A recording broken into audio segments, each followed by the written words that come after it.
अखंडमंडलाकारं व्याप्तं येन चराचरं तत्पदं दर्शितं येन तस्मै श्री गुरुवे नमः।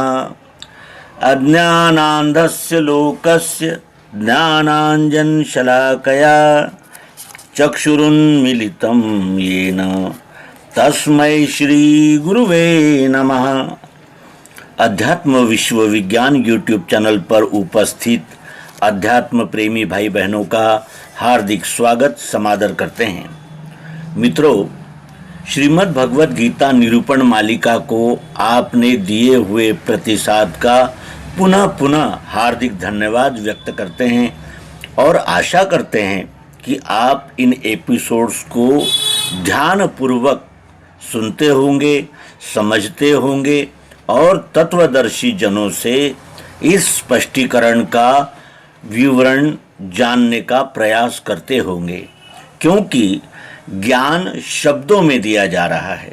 जब तक हम किसी भी बात को प्रत्यक्ष नहीं जानते, नहीं देखते, तब तक उसका यथार्थ हमारे ध्यान में नहीं बैठ सकता, और जब तक हम यथार्थ को हृदयस्थ नहीं करते तब तक बातों में से बातें निकलती ही रहती है, जिसके विषय में आदि शंकराचार्य कहते हैं, शब्द जालम महारण्यम चित्त विभ्रांत कारणम। शब्द जाल का जो ये जंगल है ये अथाह है, और इस शब्द जालों के शब्द जाल में फंस जाने से हम यानी चित्त को भ्रमित ही करते हैं।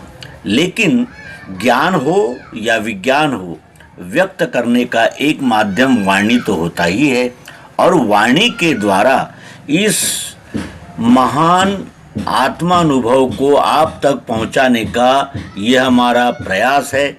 इस प्रयास में हम कितने सफल हुए, कितने असफल हुए, इसका निर्णय हम सब पाठकों पर छोड़ते हैं। और आइए अब 10वें अध्याय का प्रारंभ करते हैं।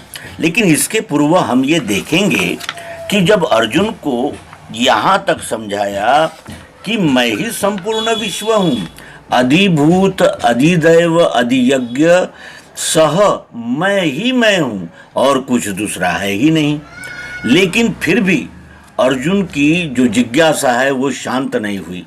क्यों?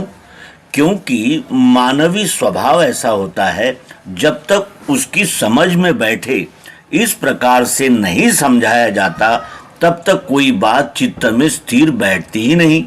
और अर्जुन ये परम जिज्ञासु मानना चाहिए उसे, क्योंकि वो अंतिम यानी सिद्धांत तक अपने लक्ष्य को नहीं भूला, और अज्ञान का नाश हो, मोह से उबरना हो, यही उसका गंतव्य है, यही उसकी मांग है, यही उसका लक्ष्य रहने से भगवान ने जो उसे बताया था, गत अध्यायों में कहा था कि मेरे आश्रय से पार्थ पापी चांडाल आदि स्त्रियां वैश्य और शूद्र पाते हैं श्रेष्ठ वो गति।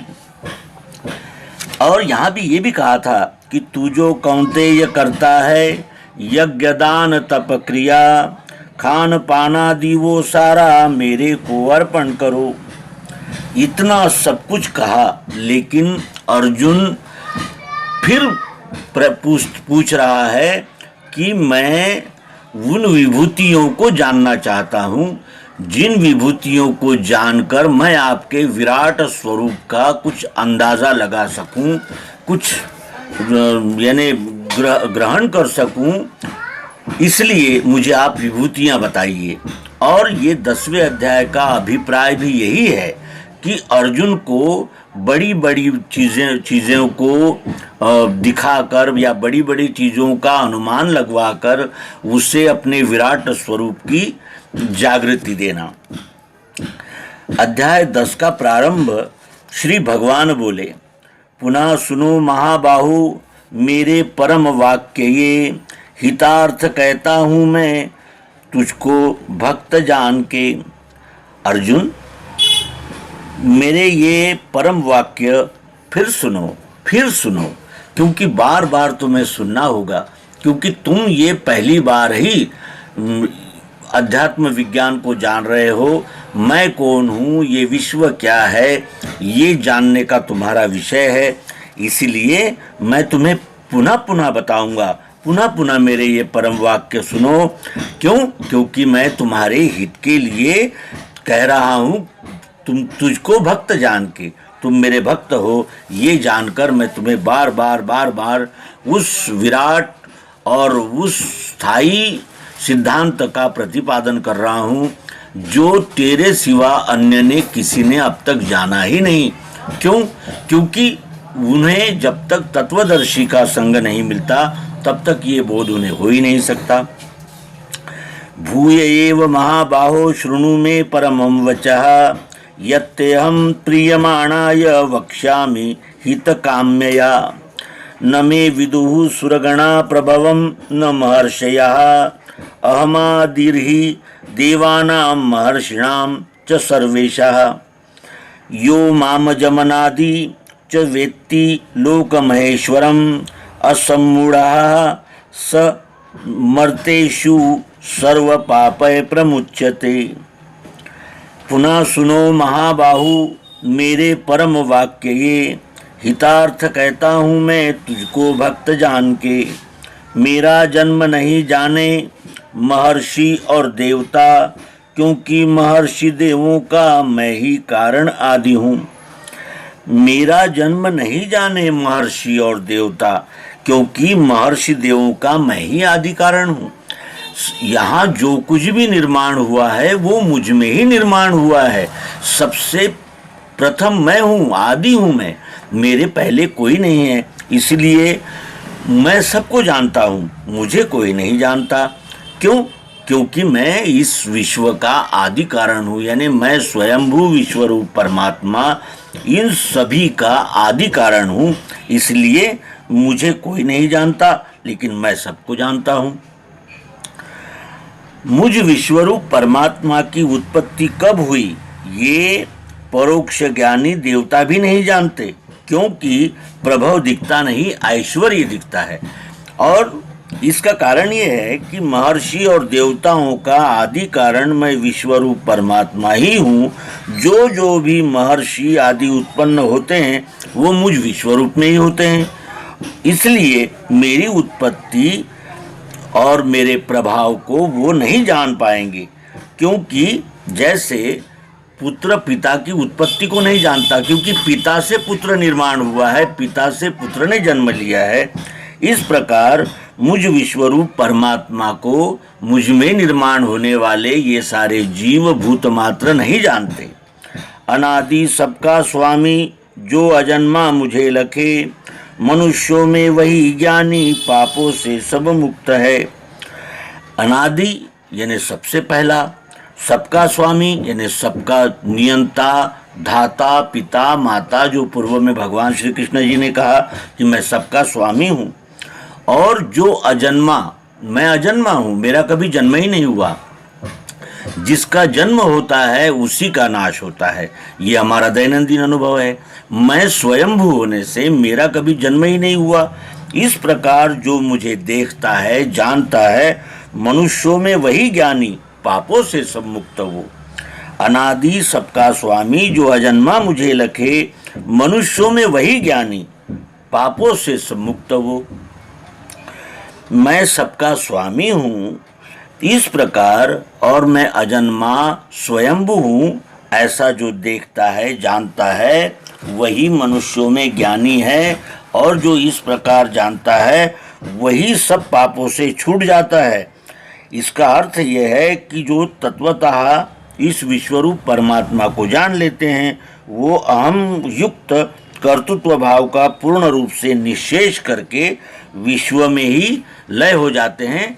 और अहम भाव, व्यष्टि अहम भाव ही सभी पापों का मूल है।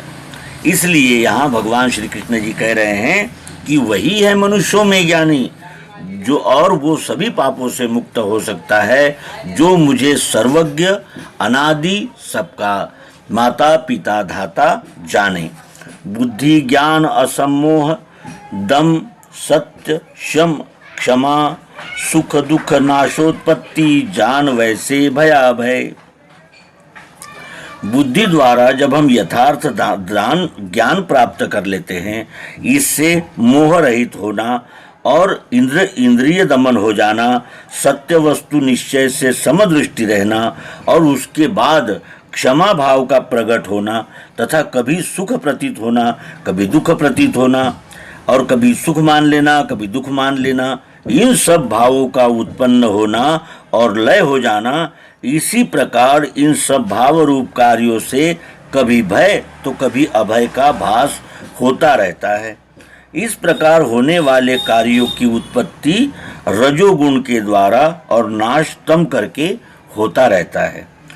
अब बुद्धि का ज्ञान, असम्मोह, दम, सत्य, शम, क्षमा, सुख दुख नाशोत्पत्ति जान वैसे भयाभय, ये रजोगुण का स्वभाव है। क्योंकि इस प्रकार कभी रुष्ट, कभी तुष्ट, कभी मोह रहित होना, कभी यथार्थ ज्ञान में बुद्धि स्थिर हो जाना, ये सब परिवर्तन चलते ही रहते हैं। और अहिंसा, समता, तुष्टि, तप, दान, यशायश भूतों में मुझसे होवे भिन्न भिन्न विकारिये। अहिंसा, समता, तुष्टि, तप, दान, यशायश भूतों में मुझसे हुए, जीव मात्र में ये सब मुझसे होते हैं। भिन्न भिन्न विकार, ये सारे विकार, ये जो अलग अलग विकार है, ये मुझसे ही होते हैं। अब इसको अगर स्पष्ट यानी इसको अगर विवरण की दृष्टि से देखें तो अहिंसा यानी काया वाचा मन से प्राणी मात्र को कष्ट न देना, समता सब में एक ही विश्वरूप परमात्मा को देखना, तुष्टि यानी तृप्त रहना, आत्मसंतोषी रहना, तप यानी किसी भी यानी ज्ञान को, विज्ञान को या किसी भी बात को प्राप्त करने के लिए तप करना यानी आत्मविचार करना, यथार्थ दान देना, इस प्रकार के कार्यों में कभी कीर्ति और कभी अपकीर्ति की प्राप्ति होती ही रहते हैं। और इसीलिए ये जानना आवश्यक होता है कि भूतों में मुझसे होवे भिन्न भिन्न विकार। ये इसमें जीव भाव से कर्ता नाम की कोई वस्तु नहीं है, क्योंकि ये सब कार्य गुणों के द्वारा होते हैं। सतोगुण के द्वारा काम, रजोगुण के द्वारा लोभ और तमोगुण के द्वारा क्रोध होता है, और काम के द्वारा ही मोह निर्माण होता है, और रजोगुण के द्वारा ही ये सारे यानी जितने भी जिसे कहते हैं कि तृप्त होने के भोग ऐश्वर्य के जो प्रयास है वो रजोगुणी प्रयास है, और तमोगुणी प्रयास है कि मन माना आचरण करना, जहाँ प्रतिमा रख दे वही ईश्वर है, अन्य जगह है ही नहीं। इस प्रकार की अज्ञान जनित भूमिका धारण करके आचरण करना, और फिर आलस्य, प्रमाद आदि विकार, ये सब मुझसे ही होते हैं। यानी मेरी अष्टधा प्रकृति से, प्रकृति में जो तीन गुण है, सतोगुण, रजोगुण, तमोगुण, इनसे ही ये भिन्न भिन्न विकार होते हैं। ब्रह्मा के आदि के पुत्र मनु 14 महाऋषि 11, इनसे ये सारी प्रजा की रचना बनी। प्रजा की रचना बनी, इसका अर्थ भी हम विपरीत कर लेते हैं। प्रजा की रचना बनी का अर्थ है ये जो ब्रह्मा के आदि के पुत्र मनु 14 मनु महाऋषि 11, इनसे ये विश्व निर्माण नहीं हुआ है। इस विश्व को व्यवस्थित चलाने की यानी व्यवस्थित इनकी व्यवस्था करने के लिए जो किया गया है वो प्रयास है। जैसे एक प्रधानमंत्री अपने मंत्रिमंडल की व्यवस्था करता है जिससे ये सारा राष्ट्र चलने लगता है, उसी तरह इन ब्रह्मा के आदि के पुत्र मनु 14 महाऋषि 11, इनसे ये सारी प्रजा की रचना बनी। और ये प्रजा की रचना बनी का अर्थ है कि कायदा, कानून, धर्म, संस्था, चातुर्वर्ण व्यवस्था आदि की रचना इन्होंने की। अब जिस समय ये ब्रह्मदेव जी के पुत्रों के द्वारा कायदे कानून सहित धर्म रूप से कर्मकांड निर्माण हुआ, तब से ही ये अहंकार भाव यानी कर्ता भाव भी उत्पन्न हुआ। इसका अर्थ यह है कि इस अहम रूप मानिंदी को दृढ़ करने वाले भी यही है। यहाँ व्यष्टि सुख की इच्छा रखकर इसका प्रारंभ होता है, क्योंकि स्वयंभू प्रकृति नियत कार्य में प्रकृति नियम की सत्यता रहती ही है, और प्रकृति नियम की सत्ता तब तक ही रहती है जब तक उसकी सत्ता को ढोने वाला अहम भाव हमारे अंदर रहता है। मनुष्य निर्मित नियम अहम भाव पर ही चलता है, ये कायदा है। इसलिए जब से कायदे कानून चालू हुए तब से ही प्रकृति नियम की विस्मृति होना प्रारंभ हुई, ऐसा जानना चाहिए। ये कहने का आशय ये है कि जब इस विश्व में एक ही परमात्मा है, ये विश्व ही परमात्मा है, ऐसा जानकर जब तक ये जीव कार्य कर रहा था तब तक क्या था? सत्वगुण था। लेकिन जब ये विस्मृति हो गई कि यही विश्वरूप परमात्मा है, तो फिर उस ब्रह्मदेव ने, जो शरीरधारी ब्रह्मदेव थे, उन्होंने जब रचना की तभी से ये अहम भाव दृढ़ हो गया कि मैं भी कुछ हूँ, और इसी व्यष्टि भावना में फंसकर मनु आदि ब्रह्मा जी के जो मानस पुत्र जो मन के द्वारा उत्पन्न हुए थे, इसलिए उन्हें मनु कहते हैं, और इन्हीं के द्वारा समस्त प्रजा की रचना हुई, यानी उन्होंने इसकी कैटेगराइजेशन किया। और श्री कृष्ण जी कहते हैं कि मैंने 4 वर्ण किए। कैसे? तो मेरे गुण कर्म विभाग से 4 वर्ण मैंने किए गुण कर्म विभाग से। इस वाक्य से ये सिद्ध होता है कि ब्रह्मदेव जी के पहले भी मानव समाज सृष्टि रचना में मौजूद था। जबकि मानव समाज था तो अन्य चारों खाने भी दृश्य में थी, ऐसा मानना ही पड़ेगा। तब मनु आदि ने प्रजा उत्पत्ति न करके उनके लिए कायदे कानून रूप नियमों की ही रचना की, ऐसा माना जा सकता है, और ऐसा ही है। अब यहाँ ये भी प्रश्न होता है कि जब इन्होंने रचना की तो प्रजा की व्यवस्था की, इसका ये अर्थ है। लेकिन जब इन्होंने प्रजा की व्यवस्था की तो ये जीव तब से इनको क्या कहने लगा? प्रजापति कहने लगा। प्रकृति नियम विरुद्ध उत्पत्ति होना ही असंभव है, और इस प्रकार हमने इस गलत कर अर्थ को अपने हृदयस्थ कर लिया कि ब्रह्मा ने इस सृष्टि की निर्मित की। ये सृष्टि कभी बनी ही नहीं, ये तो अनादि है, सदैव है और सदैव रहेगी। केवल इसमें रूपांतरण होना ये रजोगुण का कार्य है जो सतत चलता ही रहता है, और इस प्रकार ये कार्य को कभी बाधा नहीं आती, क्योंकि ये विश्वरूप परमात्मा एक ओर से प्रसव हो रहा है तो दूसरी ओर से लय हो रहा है। इस प्रकार का इसका कार्य है, इसकी रचना है। अब भगवान श्री कृष्ण जी कहते हैं, विभूति योग भी मेरा जो जाने दिव्य चक्षु से, वह ज्ञानी पूर्ण होता है, इसमें संदेह है नहीं।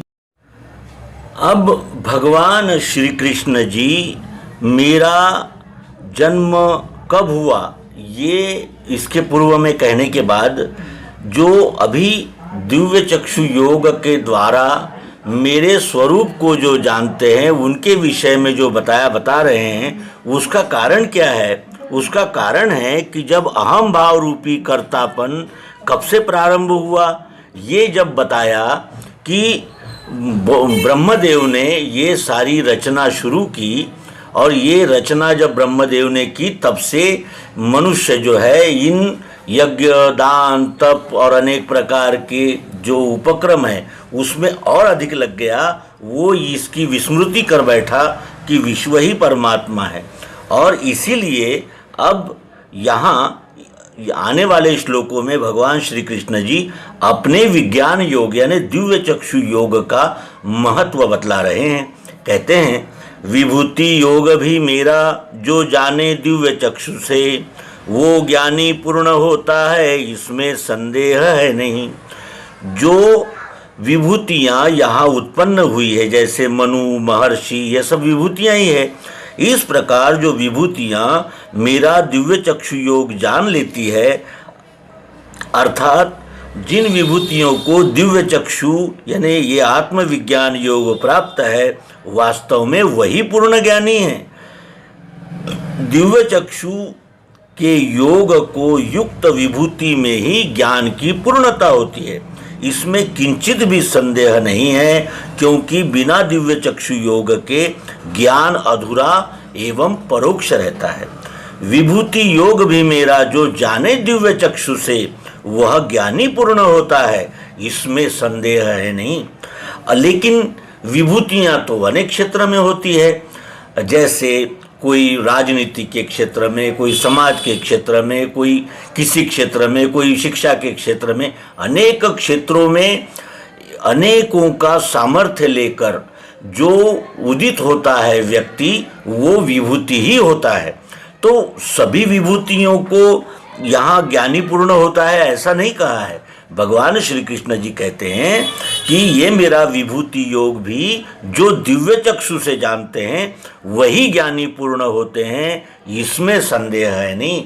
यानी दिव्य चक्षु को प्राप्त करके जो मेरा विभूति योग जानता है वो ज्ञानी पूर्ण होता है। अन्य विभूतियां संपूर्ण ज्ञानी नहीं हो सकती, वो अपने अपने क्षेत्र में ज्ञानी हो सकती है, लेकिन जो अध्यात्म विज्ञान, अध्यात्म ज्ञान जो है वो दिव्य चक्षु को प्राप्त किए बगैर उपलब्ध नहीं हो सकता। यहाँ ये भगवान श्री कृष्ण जी यहाँ उसे जागृति दे रहे हैं और फिर वही कह रहे हैं जो आदि के अध्यायों में कहा था कि सबका उत्पादक मैं, मेरे में सब हो रहा, यह जाने मुझे सेवे भाव से दृढ़ बुद्धि के। संपूर्ण दृश्य मात्र की, यानी ये जितना भी कुछ दिख रहा है इसकी उत्पत्ति का कारण रूप मैं पुरुषोत्तम परमात्मा अक्षर भाव हूँ और मुझ पुरुषोत्तम के स्वरूप महत ब्रह्म में यानी प्रकृति में ही ये सब खेल हो रहा है। ऐसा दिव्य चक्षु के द्वारा जानकर, मानकर नहीं जानकर आत्मनिश्चय युक्त बुद्धि दृढ़ता से आत्मभाव द्वारा मुझ विश्वरूपी पुरुषोत्तम की सेवा जो करते हैं वही मेरे लिए महत्वपूर्ण है, यानी वही श्रेष्ठ है, वही ज्ञानी है। क्यों? क्योंकि वो जानते हैं, जो दिव्य चक्षु से मुझे जानते हैं वही जानते हैं कि सबका उत्पादक मैं, मेरे में सब हो रहा, यह जाने, यह जानकर मुझे सेवे यानी मुझ विश्वरूप परमात्मा की सेवा में लगते हैं दृढ़ बुद्धि से, दृढ़ बुद्धि के, यानी जो दृढ़ बुद्धि होते हैं वो सबका उत्पादक मैं हूँ, मेरे में सब हो रहा है, यह जानकर मेरी सेवा में अनन्य भाव युक्त होकर संलग्न हो जाते हैं। चित्त से प्रेम से मेरे मिलके बोध वे करे, संतोष से सदा मेरे गावे गुण रमा करे। और ऐसे जो मुझे दिव्य चक्षु योग से जानने वाले हैं वे चित्त से प्रेम से मेरे मिलके बोध वे करे, यानी मुझ विश्वरूपी परमात्मा को जानने के लिए प्रेम से चित्त को एकाग्र करके आपस में परस्पर मिलकर आत्मानुभव से विचार के द्वारा बोध प्राप्त करते हैं। यानी जो चित्त में यानी मेरा ज्ञान रखते हैं और प्रेम से मेरे प्रेम से यानी विश्वरूप परमात्मा के प्रेम से मिलकर जो बोध करते हैं और फिर वो संतोष से सदा मेरे गावे गुण रमा करे, और इस प्रकार मुझे जानकर आत्मसंतुष्टता से सदैव विश्वरूप सद्गुरु की महिमा का गान करते हुए मेरे अक्षर भाव में ही रमण करते हैं, अर्थात जीव भाव समाप्त हो जाता है और वो आत्मरूप ही रहते हैं। ऐसे सदैव युक्तों को प्रेम से भजते हुए वो बुद्धि योग देता हूँ जिससे वे मुझ में मिले। और इस प्रकार जो प्रेम युक्त सेवा करने वाले आत्मयोगारूढ़ पुरुष है उन्हें मैं बुद्धि योग देता हूँ, यानी उनकी बुद्धि में स्थिर बैठ के अपने ज्ञान के द्वारा उनकी बुद्धि में स्थिर बैठकर मैं ये आत्मदर्शन योग देता हूँ और स्वयं उपदेश समाधान के द्वारा अभ्यास की दृढ़ता कराकर अभेद अनुभव तक पहुँचा देता हूँ, जिससे वो स्वकर्म कौशल्य में पारंगत होकर विश्वरूप की सेवा में रत होते हुए विश्वरूप में ही मिल जाए। उनका कल्याण करने को बुद्धि में स्थिर बैठ के तेजस्वी ज्ञान ज्योति से करता हूँ भ्रम दूर में, और फिर उनका कल्याण करने के लिए उनकी बुद्धि में स्थिर बैठकर तेजस्वी ज्ञान के द्वारा मैं उनके सभी संशय भ्रमों को दूर करता हूँ। मानव जाति के संशय भ्रमों को अगर कहने जाएंगे तो ऐसे कितने ही एपिसोड्स बन जाएंगे। मनुष्य के संशय भ्रमों का कोई अंत नहीं है। कोई कहता है 7वें आसमान में है, कोई कहता है 10वें पाताल में है, तमोगुणी कहते हैं प्रतिमा में है, कोई कहीं, और फिर वो ये भी कहते हैं कि किसी नदी में स्नान करने से परमात्मा मिल जाता है, कोई कहता है उपवास करने से मिलता है। कितने ही संशय भ्रम हैं, लेकिन जब तक दिव्य चक्षु योग हमारी बुद्धि में स्थिर नहीं बैठता तब तक हमारा कल्याण नहीं होता। और वो जब हृदयस्थ हो जाता है दिव्य चक्षु योग, तब उस तेजस्वी ज्ञान ज्योति से मैं सब भ्रम को दूर करता हूँ। अब जिस समय अभ्यास के द्वारा सद्गुरु बुद्धि में स्थित होते हैं, उसी समय अंतःकरण विज्ञान रूपी सूर्य से प्रकाशित होता है, और तभी जब वो ज्ञान हृदय में प्रकाशित होता है तब उसमें जीव दृष्टि की समस्त कल्पनाओं का अंत हो जाता है।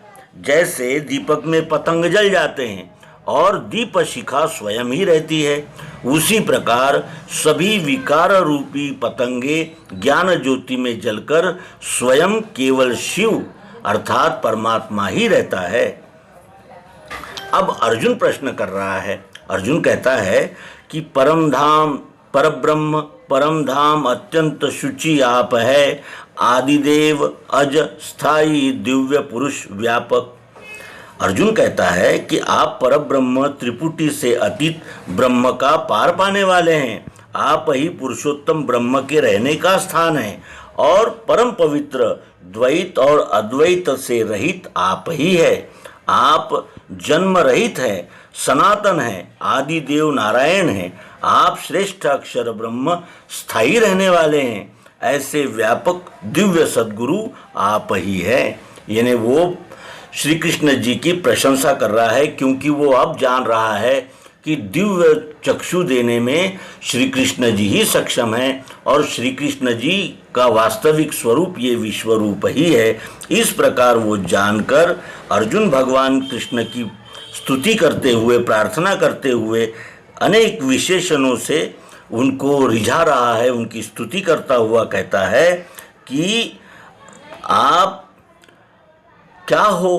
तो जो श्री कृष्ण जी ने पूर्व में कहा था कि मैं विश्वरूप परमात्मा हूँ और इस शरीर को धारण करके आया हूँ, किस लिए? यदा यदा ही धर्मस्य ग्लानिर्भवति भारत अभ्युत्थानम धर्मस्य तदात्मानं सृजाम्यहम्। मैं दुष्टों का निर्दालन करने के लिए और संतों का परिपालन रक्षण करने के लिए बार बार आता हूँ, क्योंकि मुझे सच्चे धर्म की संस्थापना करना है। भगवान अवतार ये तभी आते हैं जब धर्म को ग्लानि आती है। उस ग्लानि आए हुए धर्म की पुनर्प्रतिष्ठा करने के लिए वो आते हैं, और अपने ज्ञान विज्ञान के द्वारा वो इस विश्व में पुनः धर्म की प्रतिष्ठापना करते हैं।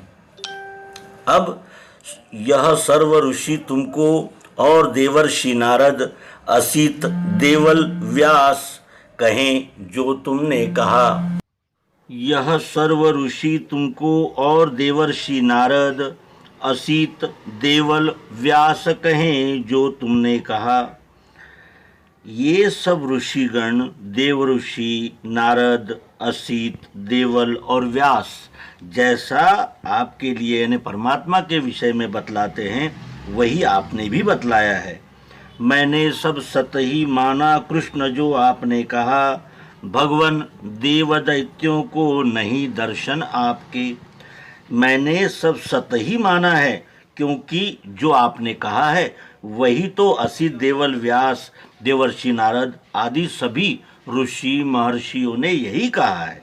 इसलिए मैंने जो आपने कहा वो सत्य माना। और भगवान देव दैत्यों को आपके दर्शन नहीं है, क्योंकि जो कुछ आपने मेरे से कहा वह सब मैं सत्य ही मानता हूँ, लेकिन देवताओं और दैत्यों को दोनों को ही आपके यथार्थ स्वरूप विश्व रूप का बोध नहीं होता। क्यों? क्योंकि जब देवताओं की तो इच्छा रहती है, लेकिन भोग ऐश्वर्य की इच्छा अधिक बलवान रहने से भोगों की चाहना त्याग नहीं कर पाते और जो दैत्य होते हैं वो अहंकार का त्याग करने में असमर्थ रहते हैं। इसलिए मनुष्य लोक में यानी मनुष्य की साधी सरल वृत्तिवान पुरुष ही परमेश्वर के प्रभु के साक्षात्कार तक पहुंच पाते हैं। और अध्याय 11 में भी यही रहस्य बतलाया गया है कि परमात्मा की परमेश्वर की प्राप्ति की इच्छा करने वाले लोगों को अहंकार युक्त भोग ऐश्वर्य की लालसा का त्याग करना आवश्यक होता है। भूत भाव भूतेश देव देव जगतपते, तुम ही निज को आप जानते हो जनार्दन। भूत भाव धारण करने वाले दृश्य रूप क्षर प्रकृति आप ही है और भूतों के ईश यानी भूतों को निर्माण करने वाले, उनका रक्षण करने वाले, उनका लय करने वाले, इस प्रकृति को चालना देने वाले अक्षर पुरुष भी आप ही हो और जगतपति सद्गुरु आप ही है। क्षराक्षर संयुक्त विश्व को धारण करने वाले पुरुषोत्तम आप ही हो। इसलिए सभी भावों को करके सर्वरूप रहने से आप ही अपने आप को, अपने स्वरूप को जान सकते हैं, जानते हैं, क्योंकि आपको कोई नहीं जान सकता। इसलिए कि जब तक जनाने वाला नहीं मिलता, जब तक जानकारी देने वाला नहीं मिलता, तब तक किसी को जानकारी हो नहीं सकती। और इसीलिए भगवान श्री कृष्ण जी से अर्जुन कहता है कि जिन विभूतियों से ये व्यापा है विश्व आपने, कहो वे मुझको सारी दिव्य विभूति आपकी। जिन दिव्य विभूतियों से आपने इस विश्व को व्याप्त कर लिया है, आपकी उन सभी विभूतियों को मेरे से कहिए। अब इसका क्या तात्पर्य है कि आपने कहा था कि ये आत्मयोग और अनुभव युक्त ज्ञान जो प्रत्यक्ष होता है वो ज्ञानी और विश्व दिव्य चक्षु योग को प्राप्त करने वाले लोगों में होता है। और इसीलिए मैं ये जानना चाहता हूँ कि आपकी दिव्य विभूतियाँ कौन कौन सी है। यानी विभूतियों में इन जीव मात्र में श्रेष्ठ विभूतियों को आप मुझे बताइए। और ये बताने का कारण ये है कि तुमको चाहने वाला जानूं किस विधि कृष्ण में, किस किस भाव में कैसे आपका ध्यान मैं करूं।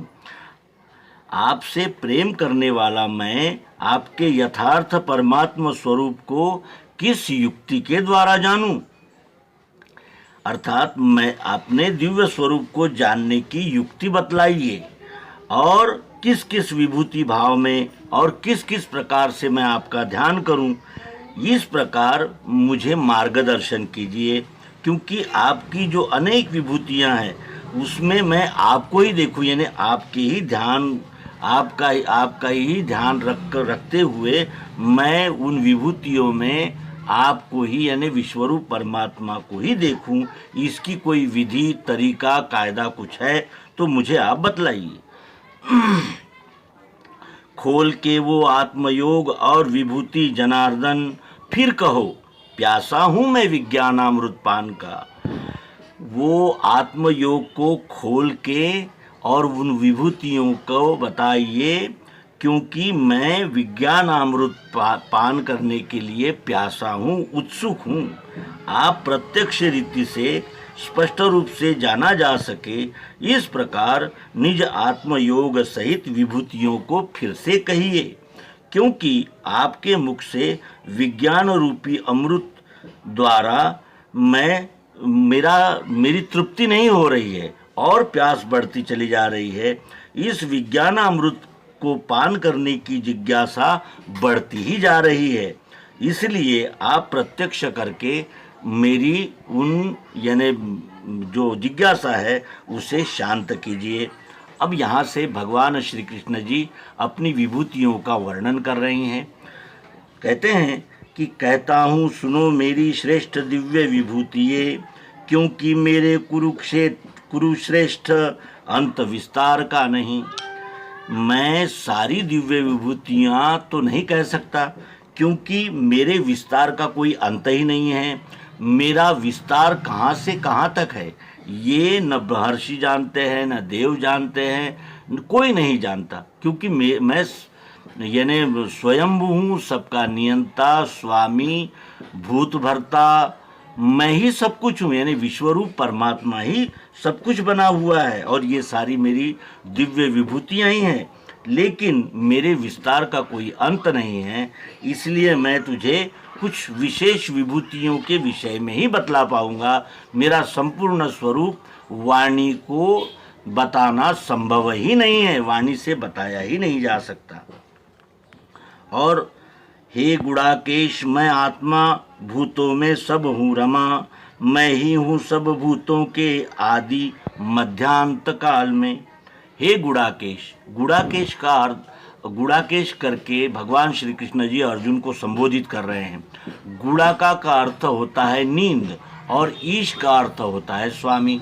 अर्जुन नींद में भी इतना यानी उसको जागृति रहती थी कि वो यानी जैसे नींद में कोई हम सब क्या है खो जाते हैं, लेकिन अर्जुन की नींद इतनी चपल थी कि थोड़ा सा भी अगर खटका हो जाए तो वो तुरंत उठकर खड़ा हो जाता था। यानी उसकी जो नींद थी वो कैसी थी कि बिल्कुल यानी वो सीमा पर सोता था, ऐसा समझ लीजिए कि उसकी नींद जो थी वो जागृति और नींद के मध्य की थी। यानी वो इतना नींद पर काबू पा सकता था, और इसीलिए उसे यहाँ गुड़ाकेश इस विशेषण से भगवान श्री कृष्ण जी संबोधित कर रहे हैं।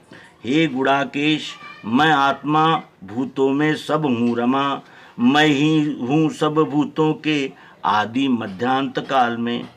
मैं पुरुषोत्तम आत्मभाव से सब भूत मात्र में भरा हुआ हूँ, और आत्मभाव करके ही सब भूतों के अर्थात चार खानियों के विस्तार में और आदि मध्य अंत में भी मैं ही स्थित हूँ। जैसे जो सोना होता है वो आभूषण है तो भी सोना ही है, और आभूषण नहीं है तो भी सोना ही है।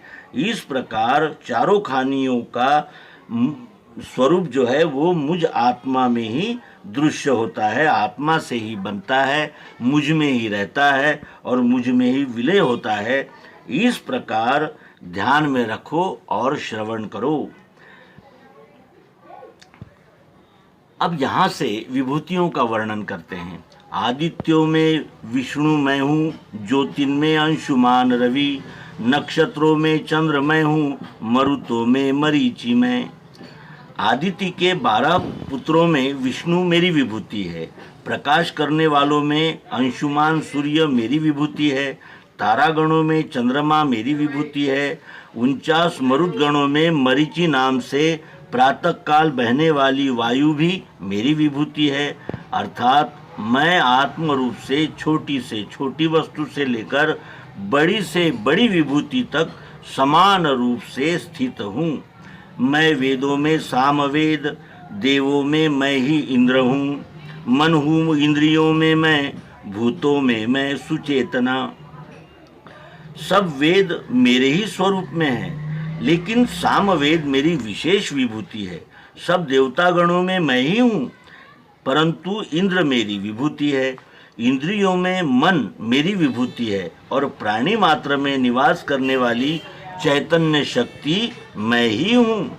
मैं हूँ शंकर रुद्रों में, कुबेर धनवान में, वसुओं में मैं हूँ अग्नि, मैं पर्वतों में सुमेरु में। रुदन करने वालों में शंकर मेरी विभूति है, धनवानों में कुबेर मेरी विभूति है, वसुओं में अग्नि नाम के वसु मेरी विभूति है। सभी पर्वत मेरे ही स्वरूप में हैं, उनमें सुमेरु पर्वत मेरी विशेष विभूति है। जानो पुरोहितों में मैं ही पार्थ बृहस्पति, स्कंद सेनानियों में मैं, सरों में हूँ समुद्र में। पुरोहितों में बृहस्पति मेरी विभूति है, सेनानियों में स्कंद अर्थात शिवजी के पुत्र स्वामी कार्तिक मेरी विभूति है, और छोटे बड़े सभी जलाशय मेरे ही स्वरूप में हैं, परंतु महासागर मेरी विशेष विभूति है। भृगु महर्षियों में मैं, मैं ही ओंकार शब्द में, यज्ञों में मैं जप यज्ञ, स्थावरों में मैं हिमालय। महर्षि गणों में भृगु मेरी विभूति है, मुख में से निकलने वाले सब अक्षर मेरे में ही हैं, लेकिन उनमें से एकाक्षर ओंकार को मेरी विशेष विभूति जानना। सब प्रकार के यज्ञों में जप यज्ञ मैं ही हूँ, और स्थिर रहने वालों में हिमालय मेरी विभूति है। अश्वत्थ वृक्षों में मैं हूँ, ऋषिन में श्रेष्ठ नारद, चित्ररथ गंधर्वों में, सिद्धों में मैं कपिल मुनि। तृण से लेकर छोटे बड़े सब वृक्ष मेरे ही स्वरूप में हैं, परंतु अश्वत्थ वृक्ष अर्थात पीपल का वृक्ष मेरी विशेष विभूति है, और ऋषिगणों में नारद मेरी विभूति है, गंधर्वों में चित्ररथ और सिद्धजनों में कपिल मुनि मेरी विभूति है। इस प्रकार भगवान श्री कृष्ण जी अपनी विभूतियों का अर्जुन को परिचय करा रहे हैं। उच्च श्रेवा मुझे जानो, अश्वों में मैं अमृतोद्भव, ऐरावत गजेंद्रों में, मनुष्यों में नृपाल में, घोड़ों में समुद्र मंथन के द्वारा समुद्र से जो आए उनमें उच्च श्रवा घोड़ा मेरी विभूति है, हाथियों में ऐरावत मेरी विभूति है, और मनुष्यों में राजा मेरी विभूति है। आयुधों में वज्र मैं हूँ, गौवों में कामधेनु में, प्रजा उत्पत्ति में काम, सर्पों में मैं ही वासुकी। सब प्रकार के अस्त्र शस्त्रों में बिजली मेरी विभूति है, और समस्त इंद्रिय रूपी गौओं में आत्मयोग युक्त इंद्रिय रूपी कामधेनु मेरी विभूति है, क्योंकि योग युक्त होने पर कामनाएं उत्पन्न करने की अपेक्षा कामनाएं शांत करने वाली पूर्ण काम हो जाती है, और उनसे सदैव स्वानुभव रूपी दुग्धामृत प्राप्त होता रहता है।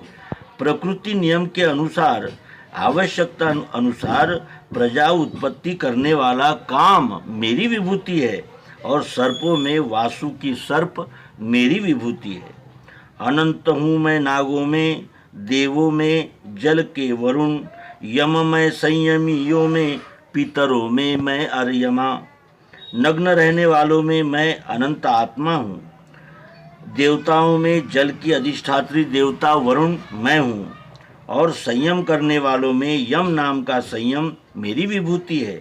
पितरों में अर्यमा नाम का पितरु जो पहले हो चुका है वो मेरी विभूति है। प्रहलाद हूँ मैं दैत्यों में, गणकों में मैं काल हूँ, मृगों में व्याघ्र मैं ही हूँ, पक्षिन में वैनतेय में। दैत्यों में प्रहलाद मेरी विभूति है, गणना करने वालों में काल मेरी विभूति है, चौपायों में सिंह मेरी विभूति है, और पक्षियों में विनता का पुत्र गरुड़ मेरी विभूति है। वायु शुचिकर्ताओं में, मत्स्यों में ग्राह रूप में, शस्त्रधारियों में राम, नदियों में मैं जानवी। पवित्र करने वालों में वायु मेरी विभूति है, समस्त जलचर मेरे में ही है, तथापि मगर ये मेरी विभूति है। सभी शस्त्र धारण करने वाले मेरे स्वरूप में ही हैं, लेकिन परशुराम मेरी विशेष विभूति है। सब नदियाँ मेरे में ही है, उनमें गंगा मेरी विभूति है। आदि मध्य अंत मैं हूँ अर्जुन सब सृष्टि का, विद्याओं में ब्रह्म विद्या, वादियों का सुवाद में। अर्जुन संपूर्ण सृष्टि का विश्वस्थित विभूतियों सहित अक्षर रूप से आदि मध्य अंत मैं ही हूँ। सब प्रकार की विद्याएं मुझ में ही हैं, लेकिन उनमें अध्यात्म विद्या अर्थात दिव्य चक्षु यह मेरी विशेष विभूति है। और वाद करने वालों में जो समाधान के लिए किया जाता है वह श्रेष्ठ वाद मैं ही हूँ। इसका अर्थ है कि जो अनंत प्रकार के वाद है उनमें वो तत्वबोध के लिए जो किया जा रहा है वो वाद मैं ही हूँ। अकार अक्षरों में मैं, समासों में सुद्वंद्व में, अनाशी काल जो वो मैं धाता हूँ सब विश्व का।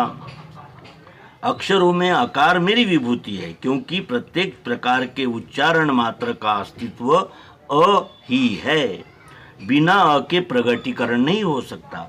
व्याकरण शास्त्र के सभी समासों में द्वंद्व नाम का समास मेरी विभूति है, कारण वो दो पदों को जोड़ देता है। प्रकृति कार्य दृश्य का लय करने वाला अविनाशी काल मेरी विभूति है, और प्राणी मात्र को कर्म फल देने वाला विधाता मेरी विभूति है। इस प्रकार भगवान श्री कृष्ण जी कहते हैं कि आकार अक्षरों में मैं, समासों में सुद्वंद्व हूँ, अनाशी काल जो वो मैं, धाता हूँ सब विश्व का, सब विश्व का धाता यानी विधाता मैं ही हूँ। मृत्यु में सबका हरता, दैव में दृश्य मात्र का, स्त्रियों में कीर्ति लक्ष्मी में, वाणी बुद्धि स्मृति धृति, सर्वहर ऐसा मृत्यु भी मैं ही हूँ, और दृश्य मात्र का दैव भी मैं ही हूँ। स्त्रियों में कीर्ति लक्ष्मी वाणी बुद्धि स्मृति धृति ये मेरी विभूतियाँ हैं, अर्थात इनसे संपन्न स्त्री मेरी विभूति है। गायत्री मैं ही छंदों में, वृहत साम वेद में, मार्गशीर्ष महीनों में, ऋतुओं में, वसंत में, सब प्रकार के छंदों में गायत्री छंद मेरी विशेष विभूति है। और गान करने वाले योग सामवेद में बृहत साम नाम की ऋचा मेरी विभूति है। 12 महीनों में अगहन का मास मेरी विभूति है, तथा 6 ऋतुओं में वसंत ऋतु मेरी विभूति है। तेजस्वियों का मैं तेज, छलों में मैं ही द्यूत हूँ, स्वकर्म यज्ञ मैं ही हूँ, सतवान का। तेजस्वी पुरुषों का तेज मैं ही हूँ, छल करने वालों में जुआ मेरी विभूति है, स्वधर्मानुसार स्वकर्माचरण रूपी यज्ञ मैं ही हूँ, सतवान का सत भी मैं ही हूँ। ऋषियों में वासुदेव, पांडवों में विभूति तू, मैं हूँ मुनियों में व्यास, कविन में उष्णा कवि। वृष्णि कुल में उत्पन्न ये कृष्ण नाम का देहधारी विभूति है, और पांडवों में अर्जुन तू मेरी विभूति है। मनन करने वालों में व्यास मुनि मेरी विभूति है, और कविता करने वालों में शुक्राचार्य मेरी विभूति है। और इस प्रकार अब यहाँ एक विशेष बात ये आती है कि भगवान विभूति नाम से अपने व्यक्तिगत देह को विभूति के रूप में कह रहे हैं। इसका कारण क्या है? तो ये जो उनका अनादि अजन्मा देह विश्व स्वरूपी समष्टि विराट है, और अवतार रूप से व्यक्त होने वाला देह विभूति रूप से है। इसलिए ऐसा जानकर कृष्णावतार का प्रत्यक्ष स्वरूप विश्व, जो सदैव उपासना के लिए सामने रहने वाला यही इष्ट है, और इसको प्रत्यक्ष करने वाला कृष्ण है। इसी निश्चय की दृढ़ता से गीताध्ययन करने वालों को सत्य लाभ होना संभव है। ये ध्यान में रखने योग्य बात है। ऋषियों में वासुदेव, पांडवों में विभूति तू, मैं हूँ मुनियों में व्यास, कविन में उष्णा कवि। शिक्षा करने वालों में दंड, नीति जयेच्छुकी, मैं ही हूँ सतगुह्यों में, ज्ञान में ज्ञानवान का। शिक्षण देने वालों में दंड और नीति के लिए जो जय की इच्छा होती है, ऐसा जय भी मैं ही हूँ। जितने छिपे हुए रहस्य है, उनमें गोपनीय सत्य आत्मा मैं ही हूँ। और अर्जुन, मैं ज्ञानवानों का ज्ञान भी मैं ही हूँ, क्योंकि ज्ञानवान पुरुषों में जो निवास करने वाला ज्ञान है वो सर्वोत्तम अध्यात्म विद्या होती है, और इसीलिए वो ज्ञान भी मैं ही हूँ, यानी मेरी विभूति है। और इसीलिए भगवान श्री कृष्ण जी कहते हैं कि अध्यात्म विद्या विद्यानाम, इस विश्व में जितनी भी विद्याएं होंगी उन सब में श्रेष्ठ विद्या अध्यात्म विद्या है। अब यहाँ समारोप करते हुए, समन्वय करते हुए भगवान श्री कृष्ण जी कहते हैं कि अर्जुन, सब भूतों का मैं हूँ बीज सनातन, मेरे बिना नहीं है वो जो चराचर भूत है। अर्जुन, इस भूत मात्र को, अर्थात जो ये चारों खानियां दिख रही है, इनकी उत्पत्ति का सनातन यानी तीनों काल में सदैव समरस रहने वाला बीज मैं आत्मरूप हूँ, मैं अक्षर बीज हूँ। और मेरे आत्मस्मरण से रहित ऐसा चर अचर कुछ भी नहीं है, क्योंकि मैं ही कण कण में ओत प्रोत व्याप्त हूँ। और ये सद्गुरु युक्ति से जाना जा सकता है, जो 11वें अध्याय में हमें श्री कृष्ण जी प्रत्यक्ष कराएंगे। उसका हम प्रत्यक्ष दर्शन, आत्मा का दर्शन कैसे किया जाता है, इसका वर्णन 11वें अध्याय में हमें मिलता है। और उसी से ये सिद्ध होता है कि सब भूतों का मैं हूँ बीज सनातन, मेरे बिना नहीं है वो जो चराचर भूत है। मेरे दिव्य विभूतिन का नहीं अंत परंतप, यह विभूति विस्तार मेरे उद्देश्य से कहा। अरे अर्जुन, मेरे इन दिव्य विभूतियों का अंत ही नहीं है। यह विभूतियों का इतना विस्तार तो केवल तुझे निज विश्वरूप की दिशा ध्यान में आवे, इसीलिए मैंने कहा है। अन्यथा मेरे दिव्य विभूतिन का कोई अंत ही नहीं है, और ये विभूति विस्तार केवल तेरे उद्देश्य से कह रहा हूँ, क्योंकि मैं आदि अंत रहित परमात्मा हूँ। और इसीलिए भगवान श्री कृष्ण जी कहते हैं कि ऐश्वर्य अथवा शोभा जो जो श्रेष्ठ प्रभाव की, वो विभूति मेरे ही तेज के अंश से हुई। अब यहाँ समन्वय करते हुए भगवान श्री कृष्ण जी अत्यंत यानी जिसे कहते हैं समर्पक और समन्वय करने वाली दृष्टि से कह रहे हैं कि जो भी तुझे ऐश्वर्य युक्त, कांति युक्त, प्रभावशाली, श्रेष्ठ, सत्य से युक्त दिखेगा, वो सब मेरी ही विभूति है और मेरे ही तेजोमय अंश के तत्व से प्रकट हुई है, ऐसा जानना।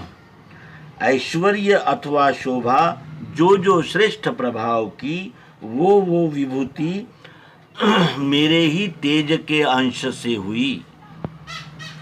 अथवा इन बातों से अर्जुन लाभ क्या तुझे, इतना ध्यान में लेना मैं ही हूँ सब विश्वए। अर्जुन, इन बातों से तुझे क्या लाभ है, क्योंकि इतना ही तू ध्यान में लेना कि मैं ही सब विश्व हूँ। मेरे पृथक पृथक यानी अलग अलग अनंत विभूतियों को जानने से तुझे क्या लाभ होगा, अर्थात कोई लाभ नहीं है, क्योंकि इनके सहित अखिल ब्रह्मांड के आदि मध्य तथा अंत में स्थित रहते हुए संपूर्ण विश्व मैं ही आत्मा हूँ। और इस प्रकार मैं पुरुषोत्तम ही एक अंश से संपूर्ण विश्व में स्थित हूँ। तो फिर भिन्न भिन्न भावों के द्वारा होने वाला विभूति पूजन, जो कि रजोगुण की वृद्धि करने वाला है और ईश्वरीय पूजन पर पर्दा डालने वाला है, इसकी क्या आवश्यकता है। श्री कृष्ण जी का सत्यतः यही सिद्धांत है कि जो कुछ भी कर्म बने, अपना भाव उठे, वह विश्वरूप परमात्मा की सेवा के निश्चय के लिए ही होना चाहिए। इसमें विभूतियाँ और सामान्य ऐसा कोई भी भेदभाव या पृथक्करण नहीं किया जा सकता, क्योंकि मैं ही संपूर्ण विश्व के रूप में उपस्थित हूँ और विश्व रूपांतर्गत विभूतियों के आदि मध्यांत में स्थिर रहने वाला आत्मा मैं हूँ। ये आत्मदृष्टि से लक्ष्य कराया गया है और ये रहस्योद्घाटन भी यहाँ हुआ है कि जब मैं आत्मा ही हूँ तो आत्मा को ही ध्यान में रखना और सेवा भाव से, अनन्य भाव से, अपने चातुर्वर्ण्योक्त स्वकर्म से विश्वरूप परमात्मा की सेवा करना। अब यहाँ भगवान श्री मायानंद जी चैतन्य इस 10वें अध्याय विभूति योग का समापन करते हुए कहते हैं कि मेरे सत्य स्वरूप की सुरचना ब्रह्मादि जाने नहीं, जो स्थायी यह योग धारण करे जाने मुझे विश्व ही। पूछे अर्जुन ध्यान हेतु उसको, देखूं कहाँ मैं कहो। बोले कृष्ण विभूति सर्व मुझ में जानो, मुझे ही गहो। और इस प्रकार भगवान श्री कृष्ण जी कहते हैं कि मेरे इस विश्व स्वरूप की रचना का रहस्य ब्रह्मा आदि देव भी नहीं जानते, क्योंकि जो सदैव एक रस अकंप स्थिरता से आत्मयोग को धारण करते हैं वही मुझ विश्वरूपी परमात्मा को जान पाते हैं। तब अर्जुन प्रश्न करते हैं कि मैं ध्यान करने के लिए कैसे और कहाँ आपको देखूं, ये कहिए। और ऐसा अर्जुन का प्रश्न सुनकर श्री कृष्ण जी कहने लगे कि विभूति सहित चराचर सर्व मुझ विश्वरूपी परमात्मा में ही है, और इसलिए तुम मुझ विश्वरूपी परमात्मा का ही ध्यान करो। और यहाँ ब्रह्म विद्यांतर्गत विज्ञान योग शास्त्र विषयक श्री कृष्णार्जुन संवाद रूप श्रीमद् भगवद गीतोपनिषद में का विभूति संज्ञक अध्याय 10वां संपूर्ण होता है। यहाँ हम अपने प्रिय पाठकों से पुनः प्रार्थना करेंगे कि वे इन एपिसोड्स को अधिक से अधिक शेयर करें, और जो कुछ भी शंकाएं या प्रश्न निर्माण होते हो उन्हें कमेंट बॉक्स में लिखकर प्रस्तुत करें। यथामति हम उनके समाधान का प्रयास करेंगे। धन्यवाद। नर्मदे हर। सद्गुरु भगवान की जय। विश्वरूप परमात्मा की जय। ओम शांति शांति शांति।